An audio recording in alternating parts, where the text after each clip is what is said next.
오늘 하나님께서 저와 여러분에게 주신 말씀의 제목은요,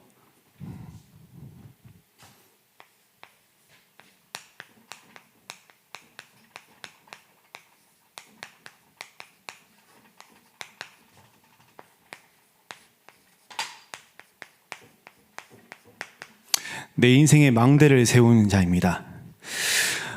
예수를 믿는다는 것은 모든 문제가 끝난 것을 믿는 것입니다. 그래서 오늘 예배를 통해서 모든 것이 끝났음을 확인하시길 바라겠습니다. 저는 그 서남 31교구를 담당하고 있는 이보우 목사입니다. 저희 수요 저녁 예배 때 저희 인생에 대한 또 인생이 주신 하나님의 은혜를 포럼하려고 하셔가지고 부끄럽지만 하나님께서 제 인생 가운데 역사하신 하나님의 은혜를 좀 포럼하도록 하겠습니다.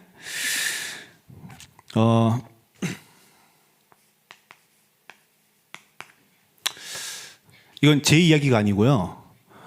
제가 다 그렇진 않은데 몇몇 분들이 저한테 얘기하시기를 상처 없이 자란 도련님 같다고 하시더라고요. 그러니까 귀하게 자란 것 같다, 뭐 그런 얘기 하시는데, 제 인생이요, 굉장히 암흑 같은 인생이었습니다.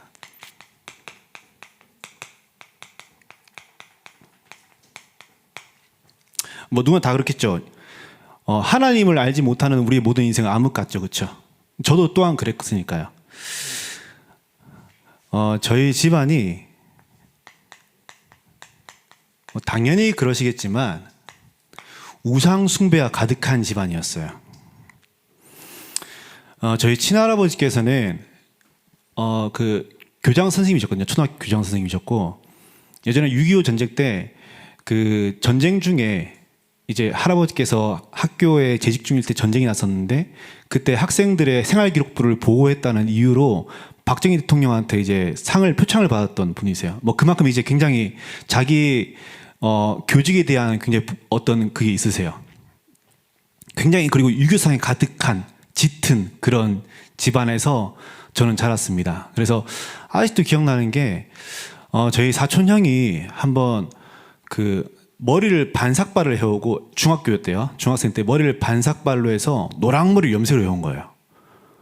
저희 할아버지 쫓겨났어요. 그날 쫓겨났어요.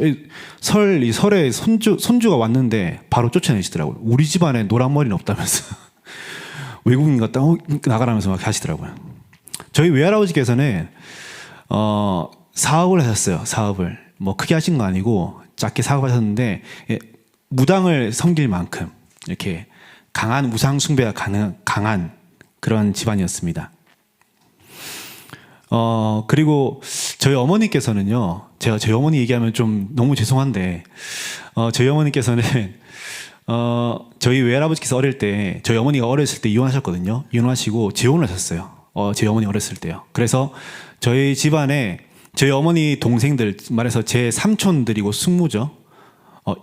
맞죠? 그 저희 친척들이 전부 다 배다른 동생이세요. 제 어머니에게는요.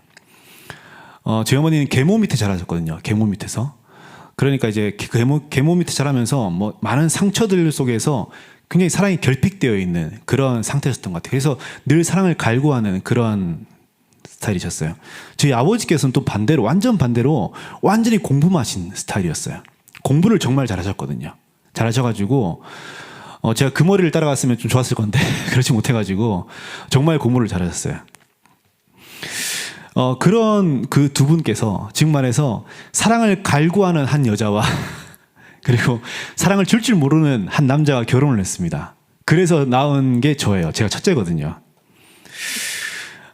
저희 집안이 그 제사에 집착을 하고 또 유교 사상이 강하다 보니까 그런데도 불구하고 끊임없이 가난에 찌들려 있으니까 굉장히 성공에 집착하고 계셨어요. 부에 집착하시고. 저희 할아버지께서는 늘 집에 가면은, 할아버지 댁 가면은 성적이 몇 등이냐, 초등학생 때부터 물어봐요. 수가 몇 개냐, 수가 없는데 수가 몇 개냐.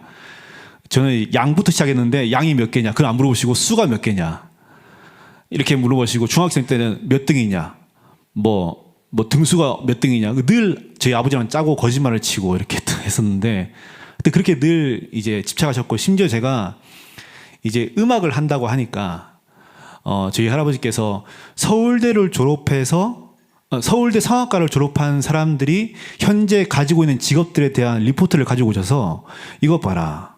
서울대 성악과를 졸업해도 이렇게 성악을 그러니까 노래하지 못하고 다른 일을 하는데 네가 뭐라고 이렇게 되게 이야기하시고 또 제가 목회자의 길을 걸은다니까 주위 동네에 있는 큰 교회 목사님들 찾아가서요.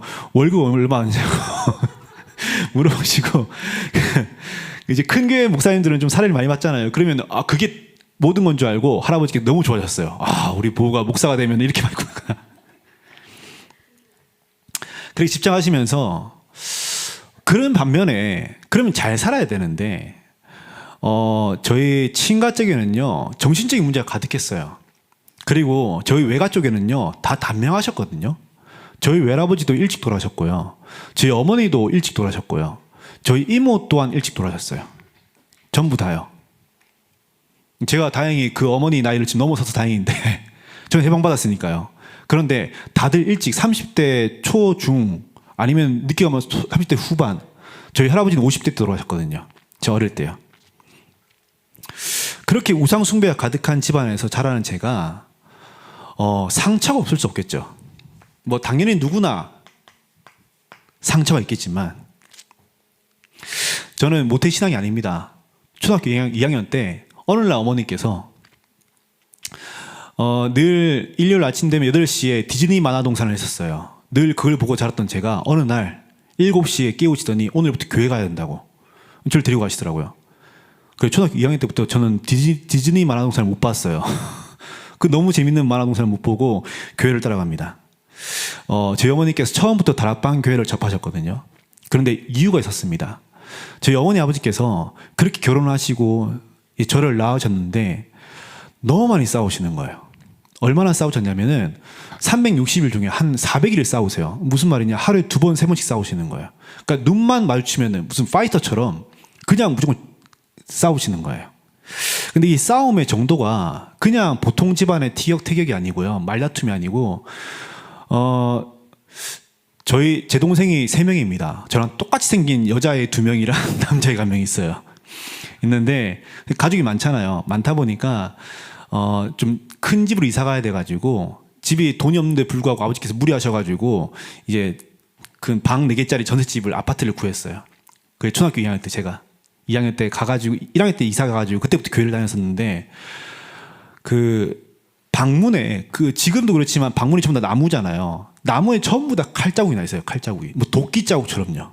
칼자국이 나 있어요. 그리고 제 방이 저희 집이 좀 특이해가지고 그 현관에 딱 들어오면은 거실 나가는 길에 복도가 있습니다.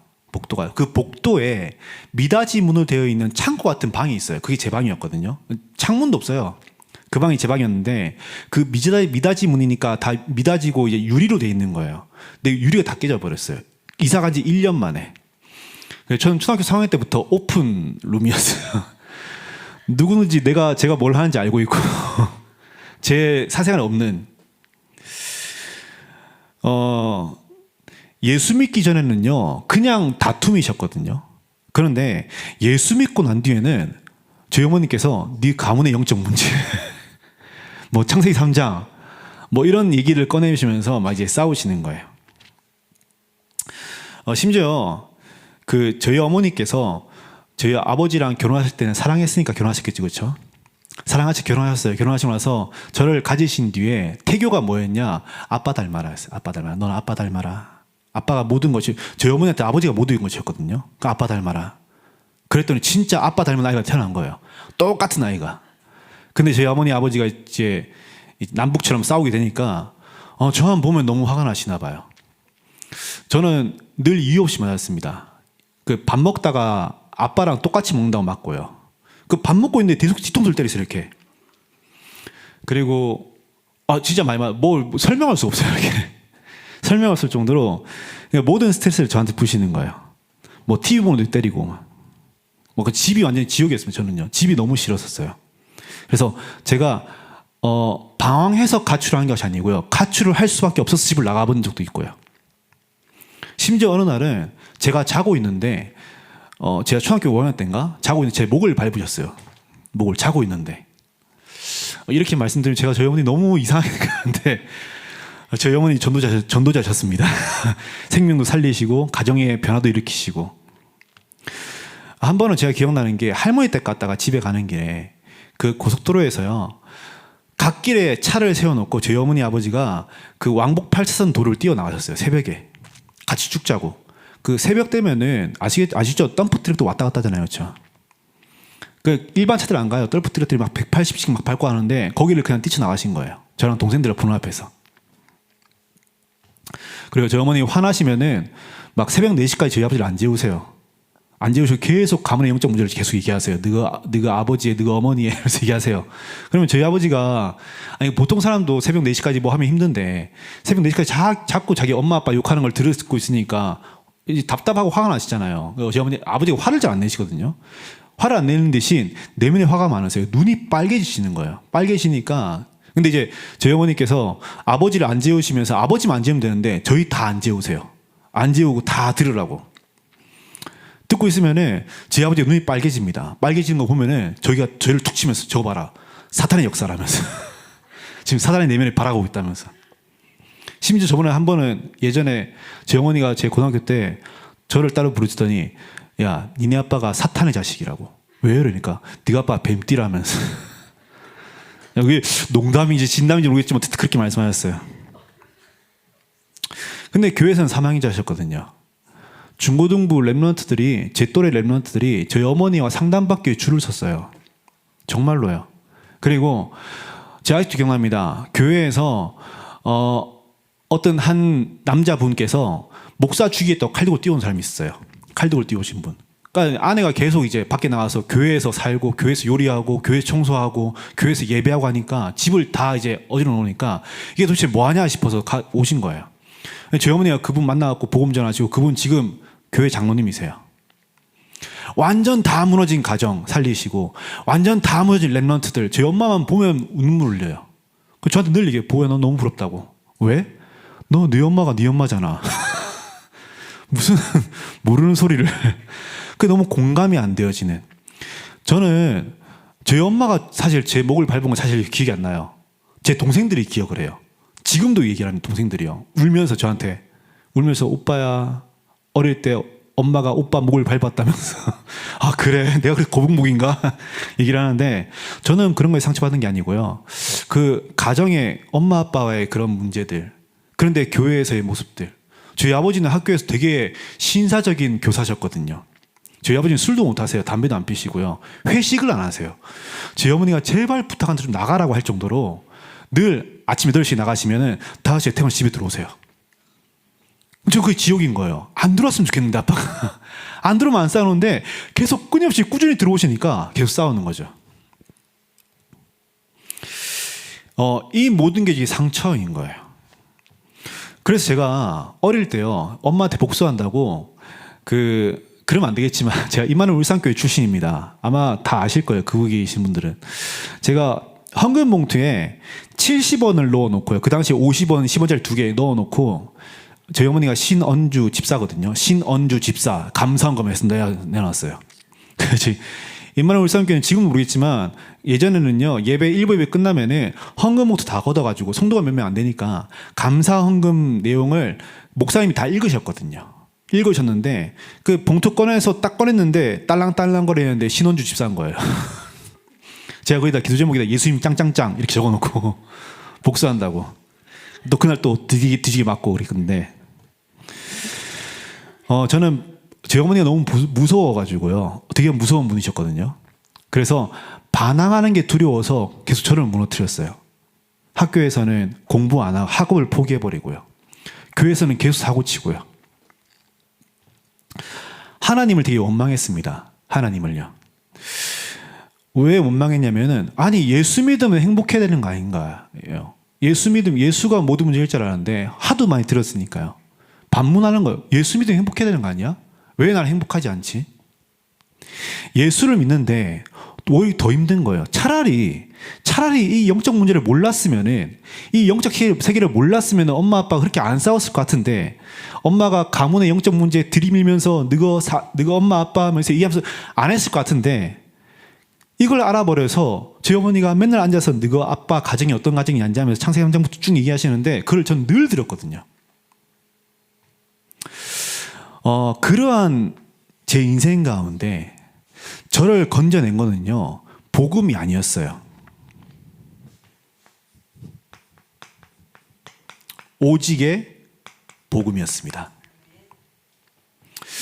제가 저희 어머니한테 가장 많이 들었던 단어가요, 거의라는 단어예요. 거의. 뭐 밥 다 됐어? 거의 다 됐어. 이러잖아요. 늘 주일날 되면은 저희 다 준비해놓고 내려갑니다. 아버지가 태워주시거든요. 태워주시면은 안 내려와요. 엄마가 안 내려와요. 아빠 전화해요. 뭐해? 빨리 안 내려와. 거의 다 했어. 이랬는데 양치하고 계시고 막. 거의 다 했어. 뭐 일상생활에서 거의라는 말이 많이 쓰죠, 그렇죠? 어디쯤이야? 거의 다 왔어. 그런 말 많이 하죠, 그렇죠? 그리고 숙제 다 했니? 주가 숙제 다 했니? 거의 다 했어요. 그런 얘기. 뭐 랩너트 때는 많이 했거든요. 그런데 이 거의라는 단어가요, 결정적일 때는 별로 쓸모가 없어요. 거의 살렸다, 못 살린 겁니다. 그렇죠? 골을 거의 넣었다, 못 넣은 거예요. 뭐 거의 구했다, 아예 못 구한 거죠. 이 거의라는 단어가요, 영적으로는 더 그래요. 거의 의롭다, 완전 죄인이라는 뜻이죠. 99% 의로운 사람, 100% 죄인이라는 말입니다. 거의 구원받았다, 구원 못 받은 거예요. 이거는 아무리 노력해도요, 100%가 아니면 소용이 없습니다. 막 복음만 없을 뿐 저 사람은 복음적이에요, 완전 죄인이란 말이에요. 그렇죠? 그런 말 많이 듣습니다. 저 사람은 복음 빼고 다 괜찮은 사람이에요. 완전 멸망 가운데 있는 사람이라는 뜻이에요. 복음적인 게 뭡니까? 순수한 거, 착한 거요? 아니면 9가지 포인트를 갖고 있는 거요? 100% 예수를 그리스도로 오직으로 믿는 사람이 복음적인 사람이에요. 그래서 제 인생을 건진 거는요, 그냥 복음이 아니에요. 오직의 복음이었어요. 0.001%도 누구의 개입이 없었습니다. 죄송하지만 저는 저희 어머니 굉장히 존경해요. 제가 늘 이렇게 말씀을 드려서 죄송하지만 저희 어머니 정말 사명자셨거든요. 그리고 저는 저희 어머니의 기도가 아니었으면 일자리에 설지도 못했어요. 저희 어머니의 걸음이 아니었으면 저는 사역도 못해요. 저희 어머니가 그렇게 걸어가신 여정이 아니었으면 저는 메시지 할 수가 없어요. 영적인 걸 볼 수가 없는 사람이었어요. 그런 제가 이렇게 복음 안에 들어온 거, 오직의 복음 붙잡은 거는요, 0.001% 누구의 개입도 없었습니다. 완전히 하나님의 은혜였어요. 섞인 복음으로는 나와 현장을 살릴 수 없죠. 그렇죠? 고등어 섞인 물을 누가 드시겠습니까? 물에 생수에 고등어를 넣었어요. 누가 먹어요, 그거를? 이온 음료에 물고기를 넣으면요, 죽습니다. 우리는 이온 음료 먹으면 회복되지만 물고기에 이온 음료에 넣어버리면 죽어버려요. 미역국에다 청산가리 한 방울 타보세요. 그건 누가 먹어요? 한 방울인데 뭐 어때? 맛도 안 날 건데 뭐 어때? 라고 할 수 있어요. 근데 그걸 계속 먹으면은 그 사람은 다른 것 때문에 죽는 것이 아니고 그 한 방울의 청산가리 때문에 죽는 거예요. 그렇죠? 섞인 복음은 절대 사람을 살릴 수 없어요. 아무도 살릴 수 없습니다. 오직의 복음, 심지어 내게 어떠한 상처가 있어도 괜찮습니다. 오직의 복음이면은 모든 것 살아나요. 그래서 늘 예배 때요, 감동되는 거, 부딪히는 거 붙잡지 마시고요, 말씀 그대로를 믿으세요. 예배의 본질은 그대로 되어지는 것입니다. 예배의 본질은요, 하나님의 성취되는, 선포되는 그 말씀이 내 모든 삶 가운데 내 현장과 상황과 상태에 상관없이 그대로 되어지는 것이에요. 심지어 그 말씀은 하나도 땅에 떨어지지 않습니다. 반드시 내 삶에 성취되어져요. 그래서 우리는 아멘으로 믿으시는 거예요. 그냥 아멘 하시면 안 돼요. 그래서 아멘이 뭐죠? 그대로 될 걸 믿습니다, 나도 믿어요, 이거예요. 그래서 감동되는 거, 부딪히는 것만 아멘하지 마시고요, 말씀 그대로를 아멘하시길 바라겠습니다. 그런 우리는 100% 의인입니다. 왜냐? 오직의 그리스도를 믿기 때문에 그래요. 본론적으로 그런 제가 오늘 이 자리에 서가지고 이런 놈도 있습니다. 엄마가 저를 목으로 밟고요, 밥 먹는데 때리고요, 아빠 닮았다고 김밥 때리고요. 전 정말 많이 맞았거든요. 저희 어머니가 눈에 보이는, 저는 매가 없었어요. 눈에 보이는 건 다 때렸어요. 전 정말 감사한 게 저희 아버지가 골프를 안 치신 게 감사해요. 골프를 치셨다면 저 죽었을 거예요. 안 치신 게 너무 감사해요. 그런 제가 이런 놈도 있습니다라고 위로 드리는 것이 아니에요. 어떤 인생이 있으든 그 인생을 살리는 것은 그리스도이기 때문에 오늘 저 여러분은 그리스도의 망대를 세우시는 거예요. 사람들이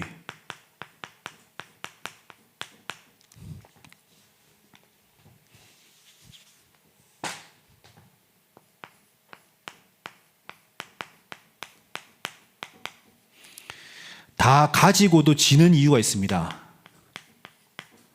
다 가졌는데 그리스도를 가진 건 모든 걸 가진 건데 그럼에도 불구하고 지는 이유가 있어요. 오늘 본문은 미스바 운동을 하는 내용이죠. 그렇죠?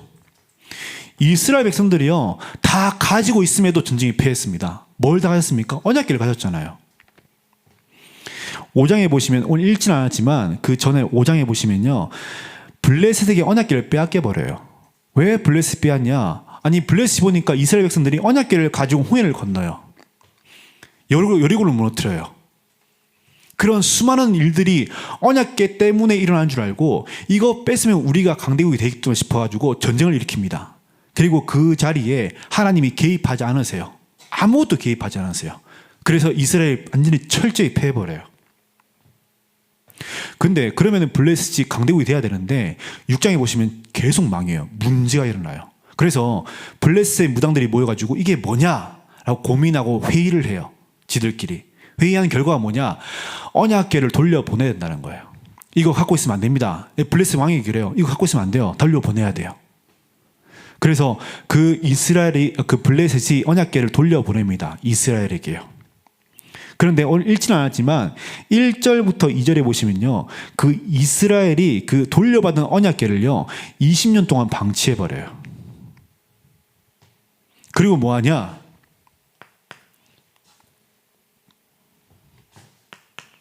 눈에 보이는 형식에 매입니다. 다 끝났는데 모든 문제를 예수 그리스도께서 다 끝내셨는데 다 끝난 거기에 계속 주목을 하는 거예요. 다 끝난 거기에 주목할 필요 없는데 내 상처, 현실, 상황, 상태, 문제, 사건, 현상 계속 거기에 주목하는 거예요. 심지어 창세기 3장으로 망해놓고서는 망한 거기에 주목합니다. 6장 11장으로 망해놓고서는 망한 그걸 쫓아가요. 반드시 기억하시기 바라겠습니다. 블레셋이 이스라엘을 이겼지만 하나님을 이길 수 없었어요. 그렇죠? 이스라엘을 이겨서 언약궤를 빼앗았습니다. 하지만 언약궤 속에 역사하시는 하나님을 이길 수 없었습니다. 세상의 교회 우습게 보죠. 하지만 하나님은 이길 수 없습니다. 그렇다면 우리가 어디에 주목해야 될지가 명확히 보이잖아요. 사람들은 계속 형식이 매입니다. 내가 교회를 잘 가. 훈련을 잘 받아. 내가 훈련 어디까지 받아봤어. 좀 많이 들어요. 그런 말. 현장 가면요. 목사님 제가 훈련 어디까지 받았습니다. 받은 걸로 되는 게 아니에요. 뭐 전도 제가 몇 명 해서 이 사람 다 제 제자예요. 뭐 심지어 요즘 나오는 다락방에 나오는 수많은 단어들 다 꿰뚫고 계시는 분도 계세요. 그런데 그걸로 응답받는 게 아닙니다. 거기에 주목하는 것이 아니고 하나님의 언약에 주목하셔야 돼요.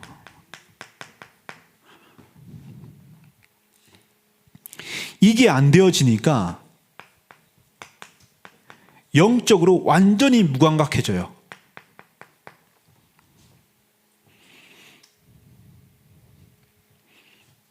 이스라엘이요 예배를 소홀히 했을 때 완전히 철저히 짓밟혔습니다.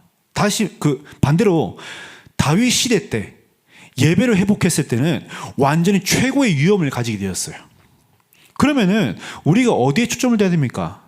정말로 우리의 삶이 긴장하셔야 돼요. 하나님을 경외하셔야 됩니다. 그래서 눈에 보이는 거 자랑할 필요 없습니다. 우리가 교회의 크기나 규모에 자랑할 매일 필요가 없어요. 교회를 정의하는 것은 크기와 규모가 아닙니다. 숫자가 아니에요. 하나님의 임재하심이죠. 그래서 지금 우리에게 필요한 것은 하나님이 임재하실 수밖에 없는 138이에요. 이것 가지고 예배하시는 거예요. 영적으로 무감각해버리니까 내게 어떠한 문제가 와도 알 수 없는 거예요. 알지를 못해요. 문제가 오면 하나님께 엎드려야 되는데 영적으로 감각이 없으니까 문제가 와도 엎드릴 힘이 없어요. 심지어 이 문제를 해결하고 가려고 그래요.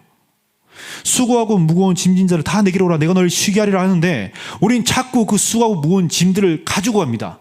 이거 다 해결하고 하나님께 나아가려고 그래요. 그리스도 그런 존재 아닙니다. 그렇죠? 제가 그랬어요. 제가요. 수련회 한 번도 안 빠지고요. 저는 교회를 한 번도 빠져본 적이 없습니다. 단 한 번도요. 코로나 때 너무 신세계였어요. 코로나 때 교회 이렇게 안 나가도 돼? 싶을 정도로 신세계였어요. 아, 불신자 이렇게 사는구나. 주일이 일요일이고 있구나. 교회를 한 번도 심지어 얼마나 안 빠졌냐면은 제가 고등학교 때 담이 너무 심하게 걸려서 옷을 혼자 못 벗을 정도로 힘든 적이 있었거든요. 그때 교회를 제가 못 갔어요. 너무 힘들어가지고 못 가니까 저희 담당하시는 목사님께서 저희 집에 신방 오셨어요. 제가 한 번 교회 안 왔다고. 그 정도로 저는 교회를 빠집니다. 저는 집을 나가도 교회를 나가요. 그래서 저희 어머니께서 가출을 해도 걱정 안 하세요. 주일날 보니까. 저희 집을 나갔다가 그 주일 되면 교회를 가야 되잖아요. 그러니까 전날 친구 집에 가서 씻고 옷 빌려가지고 교회 가요. 또 교회 갈 땐 깨끗이 가야 된다는 그게 있어가지고 율법이 있어가지고 가요. 또 엄마 눈에 띄면 좀 그러니까 저 맨 뒤에 있습니다. 저희 어머니 딱 쳐다보지도 않으세요. 뒤에서 눈물 흘리시고 막 그러셨는데 어쨌든 교회 행사 다 참석했어요. 심지어 저는 중고등학교 때 청년부 예배까지 왔습니다. 이게 맞는 건 줄 알고 다 갔어요. 뭐 남녀국 전도회 다 갔어요. 저는 가서 예배 드리고 맨 앞에서 메시지 듣고 그게 저의 의의였거든요. 청소년 신학원도 매 학기마다 가요. 너무 많이 가니까 간사님께서 야, 너 그냥 공짜로 해줄게 와라 해서 전 공짜로 다녔어요. 졸업하고 나서. 이게 맞다고 생각했었는데 그러다 보니까 자꾸 응답의 기준이 틀려요.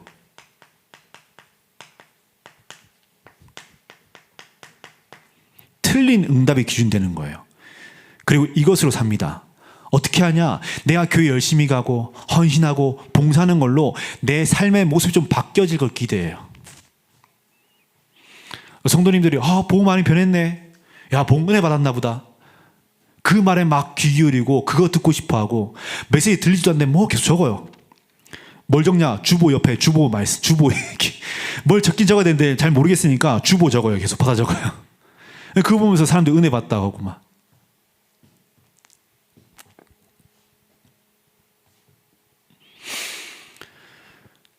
자꾸 막 제가 뭘 기대하는 거예요.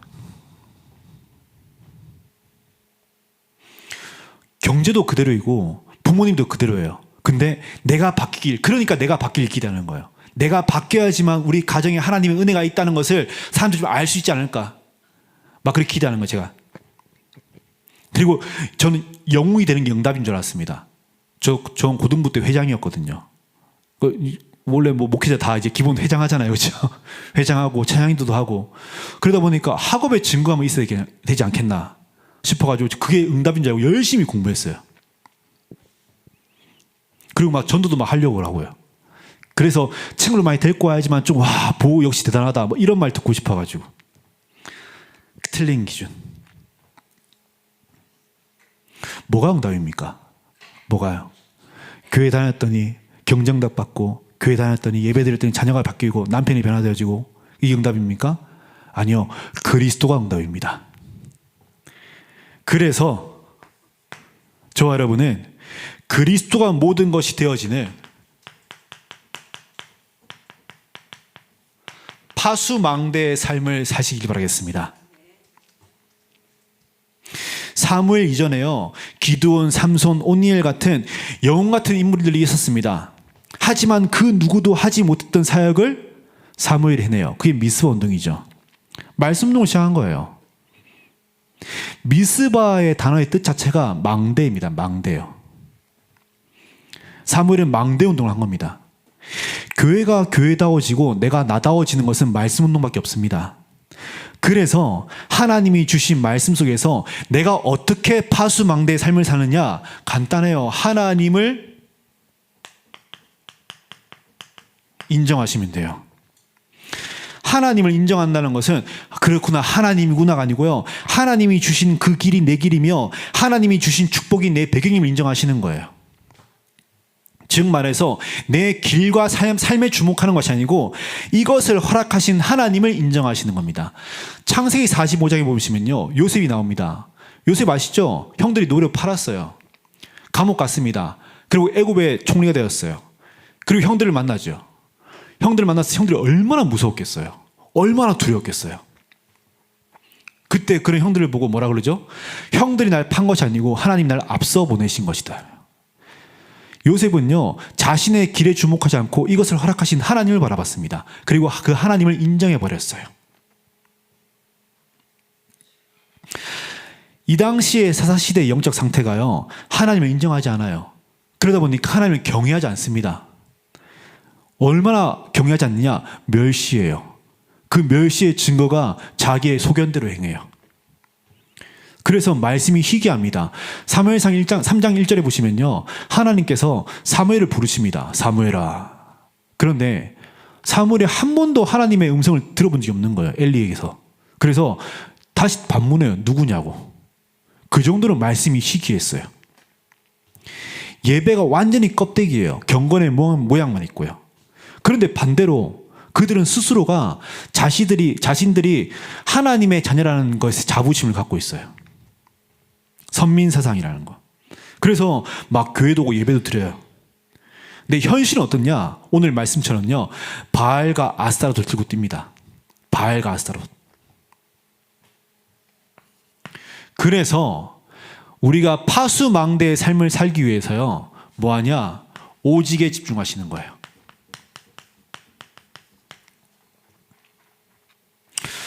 오늘 본문에 보시면은 사무엘이요, 바알과 아스타롯을 버리고 하나님께로 돌아와라.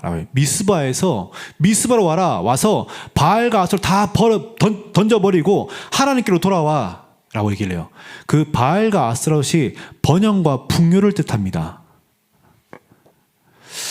이스라엘 사람도 먹고 살아야죠. 그렇죠? 번영해야 돼요. 풍요로워야죠. 그게 완전히 세상 기준이었어요. 이 사람들이 스스로가 하나님의 자녀라고 자부하면서 내 삶의 가장자리에서는, 주일날 예배하고 6일 동안의 삶 속에서는 자꾸 바알과 아스타롯, 세상 갖고 뛰는 거예요. 우리로 말하면은 주일날 예배 드리고 나서 6일 동안은 3장, 6장, 11장 그거 쫓아가는 겁니다. 돈, 명예, 권력, 만남, 사람. 심지어 이거 없으면 죽는 줄 알았어요. 이게 이 사람들 세상의 기준이었죠. 그렇죠? 그 시대 기준인데 이거 없으면 죽는 줄 알아요. 저와 여러분은 모든 것 다 가져도 예수 없으면 망하는 존재입니다. 예수 없으면 죽어요.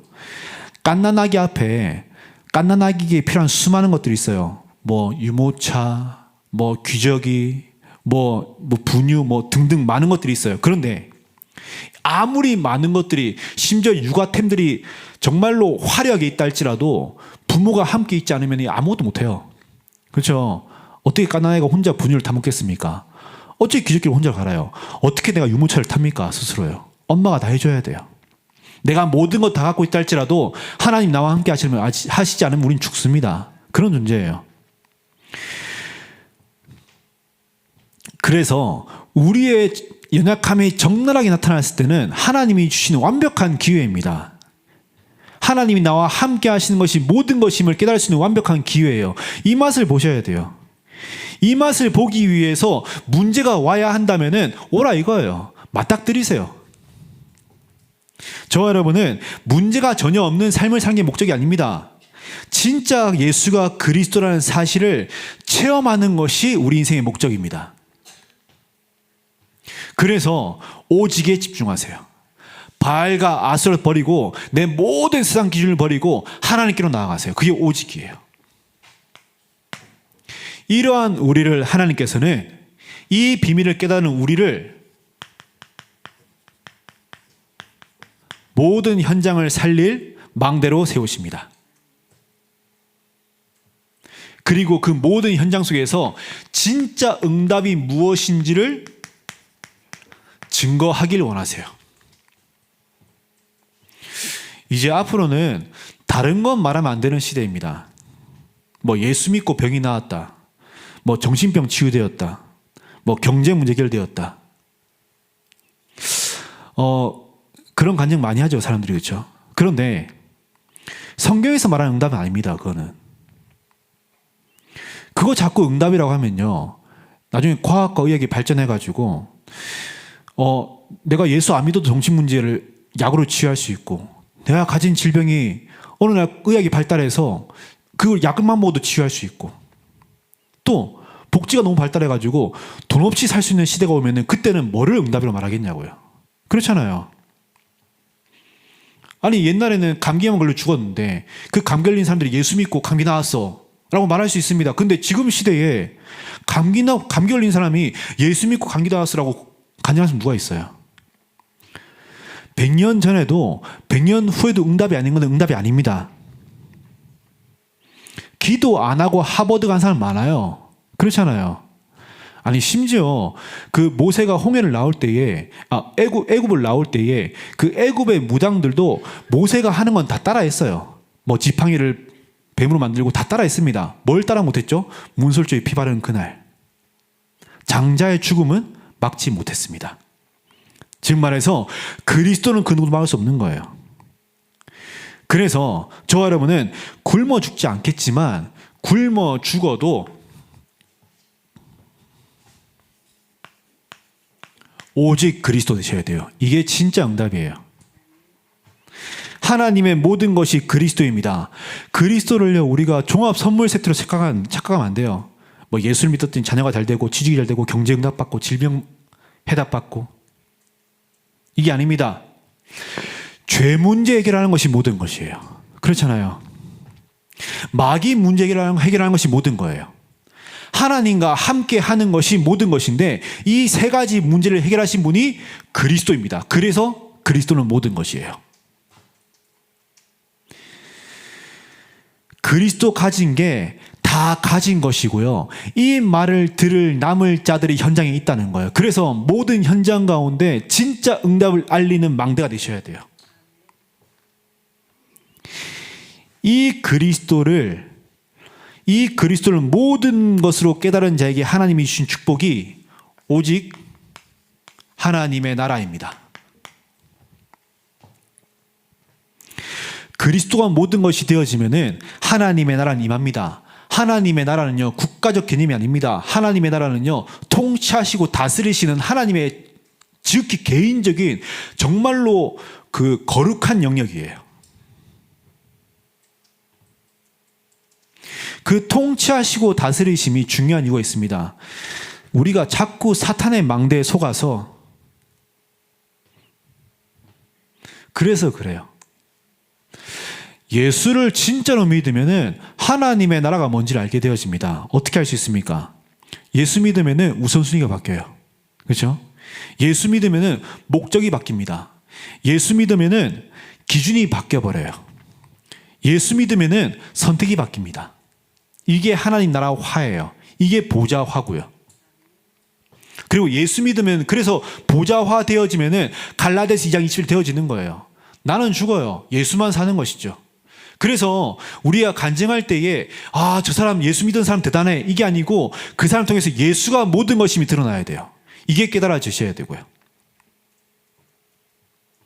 이게 되어지면요, 빌립보서 3장 8절이 되어집니다. 모든 것이 배설물이 되어져요. 그리스도가 최고의 지식입니다. 왜? 그리스도 안에 모든 것이 다 있기 때문에요. 이게 하나님 나라의 축복입니다. 그러면은 하나님 나라의 일이 뭡니까? 하나님의 나라를 배경 삼고 사는 것이에요. 그게 전도와 선교잖아요. 이걸 위해 살아가는 우리에게 하나님께서 주시는, 그리고 우리의 필요한 것은 다른 것이 아니고 오직 성령입니다. 이게 진짜 응답이에요. 제가 아까 저희 어머니 아버지를 그렇게 돌려깠지만 제 동생들이 늘 뭐라 하거든요. 니는 엄마가 없냐? 그래서 저희 어머니께서 제가 22살 때 돌아가셨습니다. 소천하셨어요. 저는 제 어머니가 걸어오신 여정을 정말 감사하게 생각해요. 저희 어머니가 인간적으로는 굉장히 그런 어떤 상처와 아픔 가운데 몸부림치셨지만 영적으로는 저희 어머니가 정말 기도하시는 분이셨거든요.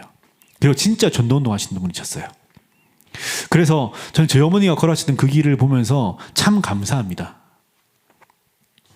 갑자기 제가 왜 이 얘기를 했는지 모르겠지만 하여튼 감사해요. 그럼 우리가 제가 그 어머니 아버지의 그런 배경이 아니었으면 이게 진짜 응답인지 몰랐겠죠. 자꾸 변화되어지는 것, 바뀌어지는 것, 뭔가를 얻어가는 게 응답을 생각했겠죠.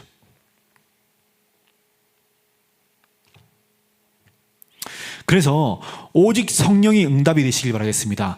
오직 성령 충만한 이것이 진짜 응답이 되어지길 바라겠습니다. 우리 렘넌트들 둔 부모님들은요, 우리 렘넌트들이 학교 좋은 데 가는 게 응답이 아닙니다. 이게 응답이에요. 이게 진짜 깨달아져야지만 현장 살릴 수 있어요.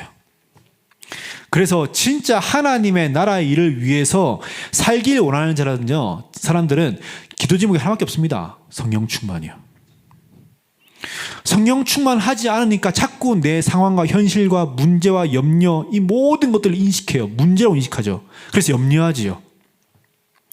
성령 충만한 사람은 말씀 따라가요. 기준이 다르고요, 생각이 다르고요, 사상이 다르고요, 선택이 다릅니다. 막 성령 충만해서 힘이 나고 피로함이 없어지고 이게 아니죠, 그렇죠? 제가 오늘 저희 임마누엘 서울교회의 그 첫 예배와 끝 예배를 마무리합니다. 무슨 말이냐면 제가 새벽기도 오늘 했어요. 새벽기도하고 사역하고 하루 종일 사역하고 오늘 지금 수요예배까지 마무리하고 있어요, 지금.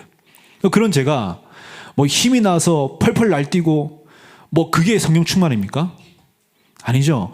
모든 상황 속에서 예수가 그리스도로 믿어지는 이것이 성령 충만입니다. 이 비밀을 회복하시길 바라겠습니다.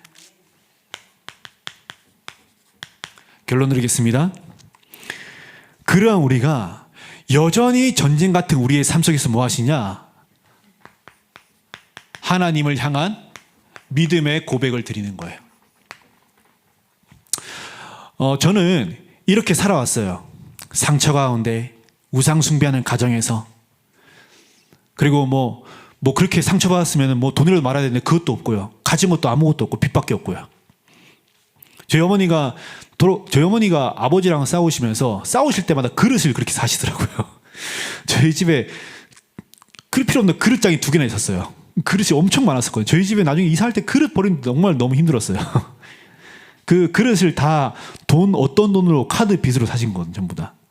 사시고 저희 어머니가 이제 저희 아버지께서 저희 어머니 예수를 믿으니까 너는 암 안 걸릴 거야 해서 저희 아버지가 본인만 암 보험을 드셨거든요. 근데 저희 어머니가 암에 걸리셨어요. 그래서 저희 어머니 이제 암 걸렸을 때 보험 거의 혜택을 못 받으시고 그냥 생돈 날리고 이렇게 저희 아버지가 빚을 많이 지셨거든요. 믿음이 없으셔가지고. 그랬었는데 그러한 가정 가운데 저는 또 음악을 했었고 제 동생은 발레를 했었고요. 발레 돈 정말 많이 들더라고요. 발레가 돈 많이 들어요. 저는 나중에 자녀 키우면 발레 안 시키려고 하는데 돈 많이 들어요. 그래서 그 경제 문제가 계속 왔어요. 경제적인 문제가. 저는 중학교 때 제가 급식을 했었는데 한 번도 저는 도시락을 싸본 적이 없거든요. 저는 늘 목합빵. 저희 동네에 아직도 기억합니다. 제 친구 아버지가 하는 그 제과점에서 늘 목합빵 2,000원짜리 목합빵을 샀습니다. 그게 제 점심이었어요. 중학교 내내. 가끔씩 엄마가 도시락 싸줘요. 그 싸주면 반찬이 뭐냐? 깍두기. 그 깍두기만 사주세요. 깍두기만 그것도 조금만 싸주는 게 아니고 이만큼 싸주세요. 나눠 먹으라고. 밥은 요만큼 싸주시고. 그럼 저는 늘 학교 가서 도시락 까보고 깍두기면 다 그냥 버렸습니다. 늘. 제가 그렇게 살았었는데 그러한 제가 형식만 갖고 자꾸 지고 있던 제가 하나님의 언약 속에서 하나님을 인정하는 망대로 세워질 때에 제가 세운 게 아니죠. 하나님께서 전적인 은혜로 하나님이 세워나가신 거죠. 그래서 하나님께서 제 인생 가운데 하나님을 인정할 수밖에 없게끔 만드셨어요. 누구나 그렇겠지만 힘들면 자살하려고 그랬죠. 죽고 싶어 하잖아요. 그렇죠? 저도 그랬거든요. 그런 감정이 들 때에 하나님께서 결정적일 때에 하나님을 인정할 수밖에끔 하셨어요. 그리고 제가 다른 것에 집중할 수 없도록 저는 초등학교 때 왕따를 당했었고요. 그리고 고등학교 때 갑자기 친구들과 사이가 멀어지면서 왕따를 당하게 되더라고요. 제가 교회에 올인할 수밖에 없게끔 친구들과 사이가 다 멀어졌어요. 오직 집중할 수밖에 없게끔. 그래서 저는 늘 교회에 살았습니다. 교회 사찰처럼요. 그래서 심지어 주일날 제가 제일 먼저 가서 저희 담당 전사님께 전화해서 교회 문 열어달라고 할 정도로 저희 집이 제일 먼데 제가 제일 먼저 왔어요. 그런 행위가 중요한 것이 아니고 제가 그렇게 오직 집중할 수밖에 없었다고요. 그러다 보니까 제 걸어온 모든 여정 가운데 진짜 응답이 뭔지를 알게 하시더라고요. 그런데 여기서 그래서 다 끝나면 좋은데 여전히 우리의 현실은 전쟁 같아요.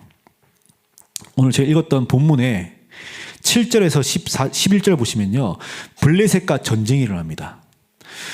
이스라엘 영적 상태가요. 이중적 구조였습니다. 하나님의 백성이라서 예배를 놓치지 않아요. 그런데 그래서 고백을 다 해요. 다 하는데 삶에서는 삶의 가장자리에서는 세상 것 붙잡아요. 바알과 아스타롯. 그리고 모든 문제를 세상 방식으로 해결했습니다. 그래서 현실에서는 자꾸 세상 것 선택하는 거예요. 그러니까 하나님께서 미스바로 모인 그들의 삶 가운데 전쟁을 일으키세요. 다시 블레셋이 쳐들어와요. 이스라엘 우리에게는 전쟁 이러면은 뭐 우크라이나 러시아 우크라이나 멀리 있는 그렇죠? 그런 걸로 생각하죠. 근데 그들의 현실 가운데 전쟁은 지극히 완전 현실이었어요. 완전 현실. 그래서 이기기 위해서는 무기나 군사력이나 그렇죠? 뭐 사기를 높여야 되는데 7장 10절에 보시면요. 사무엘이 예배를 드립니다. 번제를 드려요. 번제를 드릴 때에 전능하신 하나님께서 그 이스라엘 모든 백성들의 현실의 문제에 가장 깊숙이 개입하십니다. 신앙과 현실이 다릅니까? 아니요. 다르지 않습니다. 신앙과 현실은 같이 가는 거예요. 믿음의 고백을 주일만 한 것이 아니고요. 믿음의 고백을 예배 때만 하는 것이 아니고요. 믿음의 고백을 다락방 때만 하는 것이 아니고요. 나의 현실 속에서 자녀 문제, 경제 문제, 가정 문제, 직장 문제, 나의 영적 문제 속에서 하나님께 믿음의 고백을 드리는 거예요. 그리고 그 고백을 현실로 들어갈 때에 누가 개입하십니까? 전능하신 하나님께서 모든 문제를 끝내신 예수 그리스도께서 우리의 삶 가운데 개입하십니다. 그래서 현실 가운데서 나를 지켜내는 망대를 세워나가세요. 그게 기도입니다. 저는 그래서 이 비밀을 가지고 저희 교구에서요. 저는 31교구를 담당하고 있거든요. 저희 교구에서 3가지 믿음의 고백을 늘 드려요. 오직 복음을 고백합니다. 제가 안 되어지니까요. 사람들 자꾸 행위를 봅니다. 행위 보지 마세요. 제가 수학을 못한다고, 전 수학을 못해요. 수학을 못한다고 원주율 파이가 3.14가 아닌 게 아니잖아요. 그렇죠? 제가 수학을 못해도 제가 3.14 말하면 3.14, 3.14예요. 파이는 3.14입니다. 내 모습과 상관없이 예수는 그리스도이십니다. 여기에 집중하시는 거예요. 행위에 집중하는 것이 아니고 그의 행위가 아닌 그가 말한 그 예수 그리스도가 어떤 분이시라는 거예요. 제가 부모님 얘기하면요. 제가 잘 얘기를 안 해요. 사실 부모님 얘기를. 왜냐하면은 부모 얘기하면은 상처, 그 많은 상처 어떻게 했냐 물어보세요. 모르겠습니다. 남아 있겠지요. 이게 또 다시 이게 드러날 수도 있겠지요. 저는 괜찮은데 이게 어느 순간 또 드러날 수도 있습니다. 그런데 뭐가 문제입니까? 모든 문제를 끝내신 그리스도 내 삶의 주인 되셨는데요. 아무것도 문제될 게 없어요. 심지어 상처가 튀어나와도 그것과 상관없는 삶이 우리의 삶입니다. 그렇죠? 내 영적 문제 따위가 하나님의 여정을 막을 수 없습니다. 내 상처 따위가 하나님이 내게 정하신 여정을 막을 수 없어요. 그렇기 때문에 오직 복음을 선택하시는 거예요. 그걸 고백하시는 겁니다. 저와 여러분은 모든 문제가 다 끝난 사람들입니다. 다 가진 자들이에요.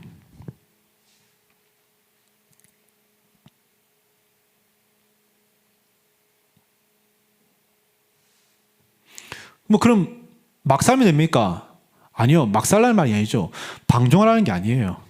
오직 복음 붙잡으시라고요. 창세기 3장 15절. 창세기 3장 15절은요. 하나님이 직접 선포하신 권세입니다. 그렇죠? 사탄이 무너질 수밖에 없어요. 사탄이 꺾일 수밖에 없습니다. 창세기 6장 14절. 방주 안에 들어가기만 해도 살아요.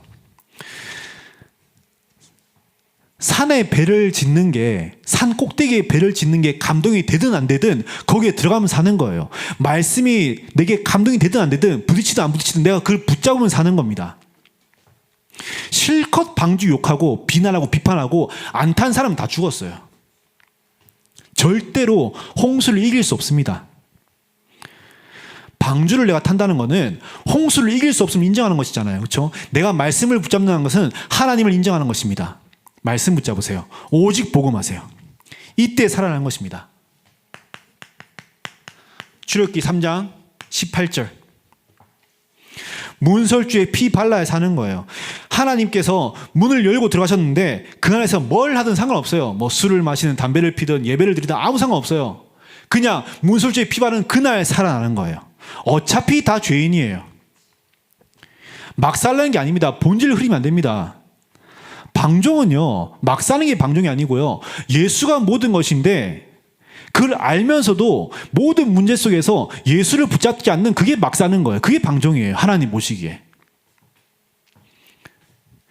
그래서 내 모습이 어떻든 내 모든 인생 가운데 그리스도의 피를 바르시길 바라겠습니다. 그때 살아나는 겁니다. 오직 복음 붙잡으시는 거예요. 그래서 구원받으려면은, 마귀에게서 벗어나려면은, 지옥 벽에서 빠져나오려면은 그리스도 붙잡으셔야 됩니다. 아무리 착해도요, 재앙을 못 막아요. 그렇죠? 착해도 집에 갈 땐 자기 집 가요. 그렇지 않습니까? 뭐 착한 사람이 좋은 집 갑니까? 아니잖아요. 착해도 자기 집 갑니다. 불신자는 아무리 착하게 살아도 지옥 가요. 그 비밀이, 그 응답이 지금 나에게 영원히 함께 하세요. 그 그리스도 우리와 함께 하십니다. 뭐가 문제입니까? 그래서 늘 이걸 고백하시는 거예요. 16장 16절. 주는 그리스도이시오 살아계신 하나님의 아들이십니다. 다 끝났습니다. 다 끝났어요. 안 끝난 것처럼 살지 마세요. 그래서 우리는 다 끝났기 때문에 뭐하냐? 오직 기도하는 겁니다. 홍해 앞에 섰어요. 이스라엘 백성들이요. 홍해 앞에요. 이스라엘 모든 백성들이 불신앙합니다. 근데 그때 모세가 믿음의 고백을 해요. 하나님의 행하실 구원을 바라봐라. 근데 그 밑에 장에 보시면 뭐라 하시냐? 하나님께서 왜 멈춰 서 있느냐? 가라 그래요. 하나님의 관심은요, 홍해가 아닙니다. 홍해 따위는 관심이 없으세요. 하나님은 어디에 관심이 있습니까? 홍해 뒤에 가나안 땅. 무슨 말입니까? 우리의 상황과 문제와 상처와 현실 따위는 아무 관심 없으십니다. 어디에 관심이 있으시죠? 내게 명하신 언약. 이거 붙잡으시는 게 기도예요. 내 현실을 빠져나오는 기도, 그게 기도가 아니고요. 내 문제와 상황 정리하는 것이 기도가 아니고요. 교구 사역하면서 제가 이런저런 말 많이 들어요. 당연히 들을 수밖에 없죠. 사역하다 보면은. 누가 이랬습니다. 누가 저랬습니다. 목사님. 누가 이랬고 누가 저랬어요. 다 듣습니다. 뭐 이런 상황, 저런 상황, 문제가 터지기도 하고 현실 앞에 서기도 하고 어떤 사건이 생기기도 하고 다 듣는데 저는 반응 안 해요. 저희 교구분들이 아세요. 저는 아무것도 반응 안 해요. 문제이지만, 문제가 맞지만 문제 아닙니다. 하나님은 아무 관심 없으십니다. 그래서 오로지 기도하시는 거예요. 심지어 초대교회 사람들은 이걸 알았기 때문에 하나님 나라의 비밀을 듣고 나서 다 내려놓고 뭐 했냐? 오로지 기도에 힘쓰더라 했어요. 그들의 현실이 바뀌었습니까? 안 바뀌었어요. 그들의 현실은 그대로였어요. 늘 여전히 문제 가운데 오히려 더 핍박받았습니다. 그러한 그들이 다 내려놓고 오로지 기도에 힘쓰더라. 이때에 하나님께서 내 삶과 관계없이 하나님은 하나님의 계획을 이뤄 나가십니다. 그게 전도입니다. 내 삶이 좀 정리가 되어지고 수준이 좀 올라간 다음에 하는 것이 전도가 아니고요. 내 삶과 상관없이 하나님의 계획이 발견되어지면은 하나님께서 문을 여시는 것이 전도예요. 그래서 사람들은 문제가 오면 문제를 해결하려고 내가 뛰려고 그러죠. 그렇죠? 아니요. 문제 놔두고, 하나님 다 아시니까 놔두고 뭐 하시냐? 하나님이 주신 복음 붙잡고 기도하세요. 그때 하나님께서 내 문제와 상관없이 하나님의 계획을 성취해 나가세요. 심지어 필요하면은 하나님께서 말을 디딜 때에 홍해처럼 갈라버리세요. 여리고처럼 무너뜨려 버리십니다. 심지어 필요하면은 해와 달이 멈춘 것처럼 하세요. 하나님께서 전무후무한 응답을 내게 주십니다. 언제요? 내가 오직의 복음 붙잡고 기도할 때요.